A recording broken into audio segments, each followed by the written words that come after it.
지난주에 말씀에서 우리는 이 당시의 영적 상황을 보시면서 예수님께서 얼마나 마음에 많이 안타까워하셨는가 하는 것을 잘 볼 수가 있었는데, 이 두 가지 문제였습니다. 하나는 당시에 유대인 이방인을 막론하고 모두 목자 없는 양과 같이 되어 요리하며 방황하며 기진해 있는 그 모습을 보면서 예수님께서 그들을 불쌍히 여기셨고, 그래서 그들을 위해서는 모든 귀신을 쫓아내 주시고 또 모든 병든 것과 약한 것을 고쳐주셨지요. 그리고 다른 하나는 추수할 것은 심이 많은데 추수할 일꾼이 없는 것. 그러니까 그대로 놓아두면 그대로 다 떨어져 죽게 된 거 맞는 말이지요. 그래서 그 문제를 위해서는 어떻게 하라고 그러셨어요? 추수하는 주인 누굽니까? 하나님에게 추수할 일꾼들을 보내어 달라고 그러라. 그러면서 하신 일이 뭐였는가 하면 바로 12제자를 세우신 일이었습니다. 이 10장 1절은 그렇게 말씀하죠. 예수께서 그의 12제자를 부르사 더러운 귀신을 쫓아내며 모든 병과 모든 약한 것을 고치는 권능을 주시니라. 제자들이 단순히 사상이나 정신의 계승자들이었다면 이런 권능 같은 것은 별로 필요가 없었을 거예요. 그런데 예수님의 제자들은 예수님이 오셔서 시작하신 그 천국 사역을 계속해서 이어받아서 진행해 나가야 했을 뿐만 아니라 그것을 땅 끝까지 확산시켜 나가야 했던 사람들이었고, 그래서 그들에게는 이 권능이 필요했던 것이죠. 그런 이유로 주님이 사용하시던 그 똑같은 권능을 제자들에게 나눠 주셨던 것이고, 그런 다음 그들에게 명령하십니다. 오늘 보면 5절로 7절, 예수께서 이 12를 내보내시며 명하여 이르시되 이방인의 길로도 가지 말고 사마리아인의 고을에도 들어가지 말고 오히려 이스라엘 집에 잃어버린 양에게로 가라. 가면서 전파하여 말하되 천국이 가까이 왔다 하고 병든 자를 고치며 죽은 자를 살리며 나병 환자를 깨끗하게 하며 귀신을 쫓아내되 너희가 거저 받았으니 거저 주라. 뭐예요? 이젠 천국 복음을 위해서 나가라는 거예요. 그런데 이렇게 생각해 보면 좀 급하다는 생각이 들지 않습니까? 여러분, 이 사람들이 물론 이 시간적인 차이는 좀 있었지만 예수님의 제자가 된 지 얼마나 됐겠어요? 길어야 몇 달입니다. 이제 갓 예수님의 제자로 부름받은 사람들입니다. 그런데 주님은 그들을 내보내시면서 이제 나가서 천국이 가까이 온 것을 전파하라고 이렇게 말씀하신 거예요. 그래서 우리가 무엇을 깨달을 수 있는가 하면 이 천국 복음을 전파하는 일은 뭐 오래 배우고 훈련받고 그래서 비로소 시작하는 일이 아니라고 하는 것입니다. 물론 많이 배우고 또 전문적인 훈련을 받고 나면 훨씬 더 효과적으로 이 복음을 전할 수 있는 것은 사실입니다. 그런데 이 전도는 그때까지 미루어 두어도 괜찮은 사명이 아니라고 하는 거예요. 오히려 전도는 제자된 그 순간부터 시작해야 하는 것이고 예수를 믿게 된 그 순간부터 시작해야 하는 것입니다. 그래서 사마리아 수가성 여인처럼 자기가 아는 모든 사람들을 찾아가서 내가 예수를 만났다고 저는 이 일들을 하게 되는 것입니다. 그래서 나는 잘 모른다 그게 아니라 내가 만난 예수, 그 예수를 우리는 예수 믿는 그 순간부터 그러나 오래된 사람을 전도 안 해도 더 전도해야죠. 더 전도해야지요. 전도가 뭐예요? 전도는 천국이 가까이 온 것을 선포하는 일입니다. 이 천국이 가까이 왔다. 이것은 누구에 관한 내용이에요? 예수 그리스도에 관한 내용이지요. 예수를 믿으면 죄와 사망에서 구원받을 뿐만 아니라 그의 인생 가운데서 사탄의 통치가 물러가고 하나님의 통치가 임하게 되거든요. 그게 바로 하나님 나라지요. 우리에게 사탄의 통치가 물러가고는 모든 모든 어둠에 속한 일들이 사라지고 그때부터 우리는 평안과 자유와 생명을 누리게 됩니다. 로마 14장 17절 하나님의 나라는 먹는 것과 마시는 것이 아니요 오직 성령 안에 있는 의와 평강과 희락이라. 물론 영원한 천국 우리가 죽어서 가든지 아니면 예수님께서 다시 오심으로 들어가는 둘 중 하나지만 우리가 누릴 수 있는 천국이 꼭 그 천국만 있는 게 아니라고 하는 것입니다. 오늘 우리의 삶 가운데 현재적으로 임하는 천국도 있습니다. 예수 믿고 오늘의 천국을 현재적으로 누리지 못한다면 그 삶은 진짜 구원받은 사람의 삶이 아닐 수도 있습니다. 그렇잖아요. 예수 믿기 전의 삶과 예수를 믿은 이후의 삶이 조금도 달라지지 않고 있다면, 그래서 예전에 염려했던 일 똑같이 염려하면서 살고 예전에 두려워했던 일 똑같이 두려워하면서 살고 그러면 그게 구원받은 사람의 삶입니까? 그건 구원받은 삶이 아니에요. 주님은 우리를 구원하기 위해 이 땅에 오시면서 하나님 나라를 가지고 오셨고 주님을 믿는 모든 사람의 삶에 이미 그 하나님 나라가 이루어지게 하셨습니다.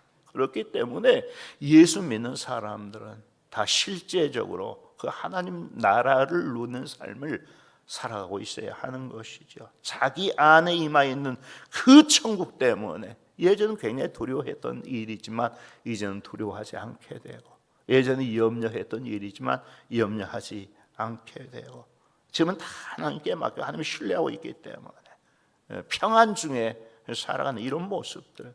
그러니까 우리 안에 이 천국이 이루어지는 것을 경험하는 삶이 있어야 되는 것입니다. 그 천국의 실체성 속에서 천국을 전하고 선포하는 것, 그게 바로 전도인 것입니다. 여러분, 전도가 정확히 뭐예요? 한자 말의 의미는 이 길, 도 그러면 길, 이치 혹은 진리, 도리지요. 그것을 전한 것을 전도라고 그럽니다. 우리 교회에 좀 나오십시오라고 하는 거 아니고, 우리 목사님이 어떤 분이야 이거 말하는 거 아니고, 길과 진리와 생명을 전하는 것, 길이요 진리요 생명이신 예수 그리스도를 전하는 것, 그리고 그분이 가져다 주시는 천국을 전하는 것을 우리는 전도라고 그럽니다. 그래서 주님 7절에서 말씀하셨어요. 가면서 전파하여 말하되 천국이 가까이 왔다 하라. 천국을 전하라는 거예요. 가면서 전파라고 그랬어요. 전도는 가면서 하는 거예요. 찾아가서 하는 거예요. 찾아오기를 기다리는 것이 아니라 찾아가서 하는 거예요. 사람들이 듣든지 아니 듣든지 천국이 가까이 왔다고 찾아가서 일방적으로 선포하는 것이 전도입니다. 그래서 사실 물론 이 부정적인 시간이 많은 것도 사실이지만 또 뱀같이 지혜롭게 해야 됩니다. 그렇지만 원래는 예수 천당, 불신 지옥이라고 일방적으로 선포하는 것이 맞습니다. 그러면 그 선포를 듣고 하나님께서 택하신 사람들은 하나님께로 돌아오게 될 것이고, 또 하나님께서 택하시지 않은 사람은 욕을 하거나 비방을 하거나 핍박을 하게 되겠지요. 그런데 사람들이 그렇게 한다고 해서 우리의 이 전도의 사역이 위축되거나 그렇게 해서는 안 되는 것입니다. 우리는 때를 얻든지 못 얻든지 항상 예수 구원, 예수 천당 가서 모든 삶에 선포하는 사람들이 되어야 하는 것입니다. 어디에서부터 시작해야 됩니까? 우리는 우리의 사역을 어디에서부터 시작해야 되느냐? 주님께서는 제자들 내보내시면서 그렇게 말씀하셨어요. 5절 6절 예수께서 이 12를 내보내시며 명하여 이르시되 이방인의 길로도 가지 말고 사마리아인의 고을에도 들어가지 말고 오히려 이스라엘 집에 잃어버린 양에게로 가라. 좀 이상하지요? 이방인의 길로도 가지 말고 사마리아인의 고을에도 들어가지 말고 오직 이스라엘 집에 잃어버린 양에게로 가서 복음을 전파라고 말씀하셨어요. 그러면 이방인이나 사마리아 사람들에게는 복음을 전하지 말아야 된단 말인가? 그들은 구원받지 않아도 된다는 그런 얘기인가? 절대로 그런 말씀 아니지요. 주님은 온 세상에 택함 받은 백성들을 구원하시기 위해 오셨지 꼭 이스라엘만을 구원하시기 위해 오시지 않았습니다. 그런데 왜 이방인의 길로 가지 말고 사마리아인의 고을에도 들어가지 말고 꼭 이스라엘 집에 잃어버린 양에게로 가라라고 하셨느냐? 물론 여기에는 좀 신학적인 그 해석과 설명이 좀 필요한 내용입니다만은 어쨌거나 이렇게 말씀하신 것은 하나님의 구원 계획이 그렇게 진행되도록 작정되어 있었기 때문입니다. 그래서 예수님께서 승천하실 때도 그렇게 말씀하셨잖아요. 오직 성령이 너희에게 임하시면 너희가 권능을 받고 예루살렘과 온 유대와 사마리아와 땅 끝까지 이르러 내 증인이 되라. 예루살렘에서부터 시작하라고 말씀하셨거든요. 주님의 눈은 틀림없이 땅 끝을 바라보고 계셨어요. 그런데 그와 같은 천국사역 어디에서부터 시작되어야 하느냐? 예루살렘에서부터. 예루살렘이 어디예요? 자기가 있는 그곳이지요. 이 말씀을 좀 더 설명드린다면 누가 이스라엘 집에 잃어버린 양이냐? 그것은 이 민족적 개념에서 이스라엘 백성들이 아니라 사실 하나님의 계획 가운데 있는 영적 이스라엘이지요. 그런데 그들이 아직은 예수님을 알지 못하고 있어요. 그래서 잃어버린 양으로 되어 있어요. 그들을 찾아가서 복음을 전하라는 말씀이 바로 이 말씀입니다만, 그러나 형태적으로는 예루살렘부터 시작해라. 유대인의 마을 잃어버린 양에게로 가라. 너 있는 그 자리에서부터 시작해라 라고 하는 그런 의미지요. 즉 내 가족, 내 동족으로부터 복음 선포를 시작해라. 한편 주님은 말로만 전도하지 말고 천국의 분명한 증거를 보여주면서 전도하라고 그러셨어요. 가면서 전파하여 말하되 천국이 가까이 왔다 하고 병든 자를 고치며 죽은 자를 살리며 나병 환자를 깨끗하게 하며 귀신을 쫓아내되 너희가 거저받았으니 거저주라. 여기 병든 자를 고치고 죽은 자를 살리고 나병 환자 깨끗하게 하고 귀신 쫓아내고 이거 다 뭐예요? 천국이 임한 분명한 증거를 사람들에게 보여주라는 것이었지요.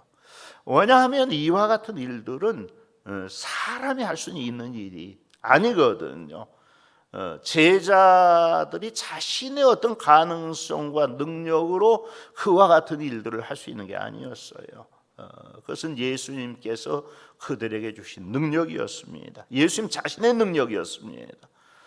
따라서 그 일을 함으로써 예수 그리스도가 진짜 복음이시고 그들에게 천국을 가져다 주시는 분이신 것을, 그래서 지금 천국이 그들에게 임하고 있다는 그 사실에 대한 분명한 증거가 되는 것이지요.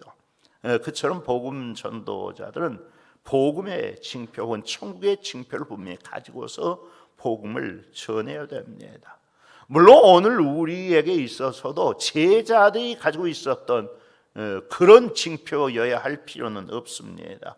예수님 당시는 아직 이 복음이 확정되어 있지 않았던 시대였기 때문에 물리적인 혹은 이적적인 징표들이 필요했을지 몰라도 오늘 우리의 시대는 예수님께서 이미 십자가에 달려 죽으시고 사흘 만에 부활하시고 또 아버지께로 다시 올라가시면서 내가 다시 오겠다라는 이 약속을 남겨놓으셔 승천하신, 그래서 예수 그리스도의 확실한 복음을 우리가 가지고 있지 않습니까? 그래서 물론 요즘에도 이 복음이 처음 들어가는 곳에서는 그런 이적적인 역사들이 일어나기도 합니다. 그래서 오늘 우리도 천국의 징표를 가지고 나와서 복음을 전해야 한다는 것은 분명한 사실입니다. 그런데 우리가 가지고 있어야 할 천국의 징표라고 하는 게 뭐냐? 꼭 귀신 쫓아내고 병 고치고, 오늘날은 그것 아닙니다. 오늘날 우리가 가지고 있어야 할 천국의 징표는 뭐예요? 이미 말씀드린 내 안에 임하여 있는 하나님 나라의 증거입니다. 내 안에 임하여 있는 하나님의 나라의 증거. 하나님이 나를 다시고 통치하시기 때문에 사람들이 다 두려워하는데도 나는 두려워하지 않는 거예요. 사람들 다 염려하고 걱정하는데도 나는 염려하거나 걱정하지 않는 거예요. 내가 경험하는 일들이 세상 사람들이 경험하고 있는 일과 다르기 때문에 그런 것이라, 똑같은 일을 경험하면서 우리는 세상을 살아가고 있습니다. 예수 믿지 않는 사람들만 코로나에 걸리고 예수 믿는 사람은 코로나에 안 걸리는 것 아닙니다. 다 똑같이 걸립니다. 그런데 뭐가 달라요? 코로나까지도 하나님의 통치 아래 있음을 믿는 데서 다르지요. 코로나에 걸렸을지라도 나는 여전히 하나님의 은혜 안에 있고 사랑 안에 있는 사람이라는 사실을 믿는 겁니다. 그래서 두렵지 않은 거예요. 그래서 나의 모든 것을, 살고 죽는 모든 걸 하나님의 손에 맡겨놓고 평안을 누리는 거예요. 모든 게 다 하나님의 손에 있는데 염려하고 두려워하고 그럴 필요가 뭐가 있느냐 말이죠. 물론 코로나 때문에 죽을 수도 있습니다. 예수 믿는 사람도 코로나에 걸려, 그 사람 죄가 많아서 죽는 거 아니에요. 예수 믿는 사람도 코로나에 걸려 죽을 수 있습니다. 그러면 그게 하나님의 뜻인 것이지요. 그 사람은 천국에 가는 거예요. 그러면 됐지 않습니까? 그처럼 우리는 내가 예수 믿는 사람이라는, 예수님이 나를 변화시켰다는 그 증거들을 우리 안에 가지고 있는 사람이어야 하고, 그걸 세상 사람들에게 보여주면서 저 사람 염려 똑같이 염려하고 걱정을 똑같이 걱정하고 그러면 아닌 것이죠. 나는 내 안에 하나님의 나라가 임하여 있다는 증거를 내어나가서 복음을 전하는 그런 그 하나님의 천국사의 계승자들이 되어야 하는 것입니다. 하며 오늘 말씀에 주님 천국 사역자들이 가져야 할 그 사역의 자세에 대해서도 말씀하셨습니다. 가장 먼저 너희 전대에 금이나 은이나 동을 갖지 말고 여행을 위하여 배낭이나 투보롯이나 신이나 지팡이를 갖지 말라고 말씀하셨습니다. 왜 그렇게 하라고 말씀하셨을까요? 두 가지 이유 때문에 그러셨는데, 한 가지 이유는 오늘 말씀에 나와 있습니다. 이는 일꾼이 자기의 먹을 것 받는 것이 마땅함이니라. 물론 이 말씀은 이 복음 전함을 받는 사람들이 복음 전하는 사람들의 먹을 것을 책임져 주어야 한다는 의미도 있는 말씀입니다. 그렇지만 그 전에 어떤 의미예요? 복음 전도자들은 사람의 일꾼이 아니라 하나님의 일꾼입니다. 그러니까 그들의 먹을 것은 하나님께서 책임져 주신다는 그런 의미의 말씀이지요. 그러니까 너희 복음전은 나가면서 뭐가 이거 염려하지 말고 하나님이 책임져 줄 것이다, 하나님만 의지해서 나아가라 하는 그런 의미의 명령인 것입니다. 그런가 하면 또 이 말씀 가운데는 그 전도는 돈 가지고 하는 것 아니다라는 그런 의미도 있습니다. 물론 요즘 이 전도나 선교를 하다 보면 돈이 굉장히 많이 듭니다. 그런데 사실은 돈 가지고 하는 거 아니에요. 하나님의 능력과 은혜로 하는 것입니다. 그러니까 이 복음 전도자는 돈이 많고 가진 것이 많다 보면 자꾸 하나님을 의지하지 않고 자기가 가지고 있는 것을 의지해서 전도하고 선교하고 그러는 인지상정이요, 그렇게 되는 거예요. 그런데 그것 의지해서는 안 된다. 오직 하나님만 의지해서 전도 복음을 전해야 된다. 천국 사역을 해야 된다.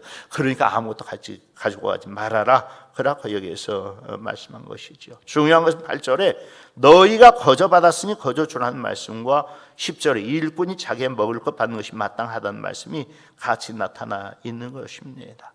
이 말씀은 오늘날의 교회에 적용하면 어떻게 되겠어요? 목사를 비롯해서 교회에 일하는 교회 사역자들은 다 어떤 자세를 가지고 복음 사역을 감당해야 합니까?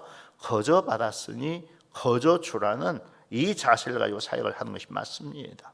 실제로 복음 사역자들은 하나님께로부터 거저 받은 것을 전하는 것입니다. 하나님의 은혜를 전하는 것입니다. 내가 이룬 일이 아니라 예수 그리스도께서 십자가에서 이루신 그 구원을 전하는 것이 복음의 전파입니다. 내가 먼저 그 은혜를 받았기 때문에 그 은혜를 전한 것뿐입니다. 거저 받은 것을 주는 것이기 때문에 거저 주는 것이 맞습니다.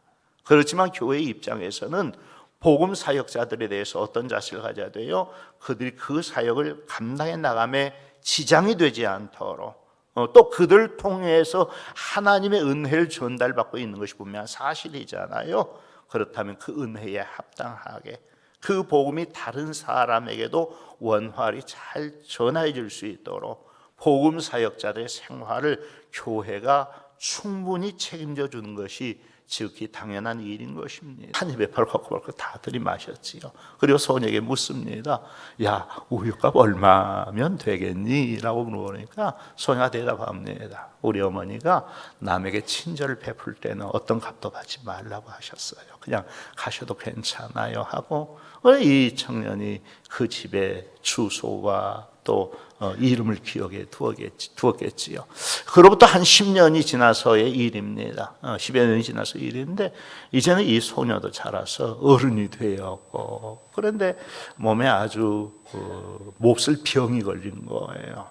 시골 마을에서 도저히 치료할 수가 없었고 큰 도시 큰 병원에 가서 치료를 해야 했었는데 존스 홉킨스 병원이라고 하는 그 유명한 병원에 가서 병을 치료해야만 했습니다. 전문의로부터 수술을 받고 치료를 잘 받았지요. 그렇지만 너무 가난한 그 집안 형편이었기 때문에 이 병원비를 걱정하지 않을 수가 없었습니다. 어쨌거나 진료비가 나왔는데 그 진료비 맨 밑에 이렇게 쭉 진료비가 나오고 맨 밑에 이렇게 적혀 있는 것입니다. 10년 전에 우유 한 잔으로 모든 값이 다 치워졌습니다 라는. 그러니까 그 의사가 누구였느냐면 하워드 켈리라고 하는 존스 홉킨스 병원의 설립자, 자기 친구들 한 4명과 어울려서 그 사람이 의사가 되고 그 우유 얻어 마신 그 청년이 그렇게 존스 홉킨스 병원을 설립을 했고, 그런데 이 소녀가 우연히 거기에 입원하게 되고, 소녀는 몰랐지만 이 하워드 켈리는 금방 알아보았던 것이지요. 어떤 집에 들어가든지 그 집을 위하여서 평안을 빌라고. 그래, 누구도 저주하지 말아야 돼. 평안을 빌어야. 저주가, 그 사람이 저주밖에 합당치 않은 저주가 내게로 돌아온단 말이에요. 그러나 평안을 빌고 축복을 빌면 그것이 그 집에 합당하지 않으면 내게로 그 평안과 복이 돌아오도록 되어 있습니다. 그래서 그것이 은혜의 부메랑 효과인 것이죠. 그런데 이 영접하지도 그 복음을 전하는데 영접하지도 않는 마을도 있을 거 아니에요. 그러면 어떻게 하라고 그랬어요? 어떤 마을에 성에 들어갔을 때 아무도 너희를 영접하지도 않고 너희 말을 듣지도 않거든 그 집이나 성에서 나간 너희 발에 먼지를 떨어버리라. 내가 진실로 너희 이루는 심판날의 소돔과 고모라 땅이 그 성보다 견디기 쉬우리라. 무슨 의미인가 하면 이 복음을 전하는 사람에게는 전하는 사람의 책임이 있고 복음을 받는 사람에게는 받는 사람의 책임이 따로 있다는 것입니다. 물론 모든 것은 하나님의 은혜에 기인하는 일이지만 그렇다고 우리의 책임이 작아지거나 적어지는 것 아닙니다.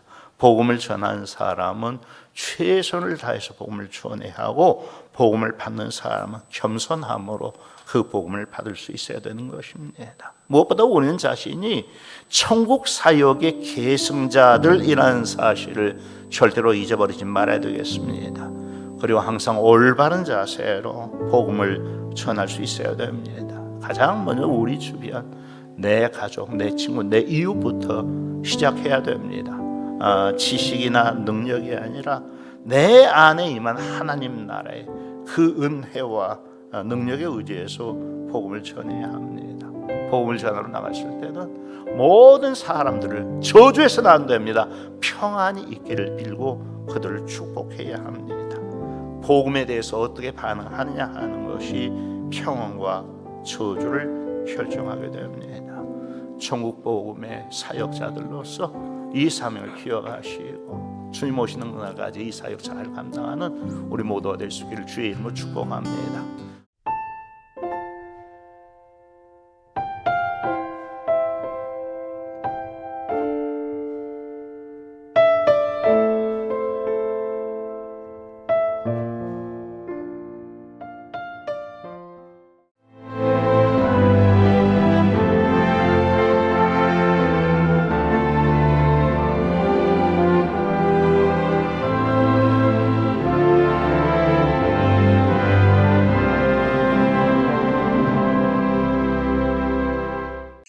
여기 대한민국 사람 누구나 사랑하는 섬이 있습니다. 천사섬 신안 보랏빛 퍼플섬. 보랏빛 길과 보랏빛 지붕과 보랏빛 향기에 가득한 라벤더까지 보라 세상의 모든 보랏빛을 만나시라. 섬 라벤더 축제를 천사섬 신안.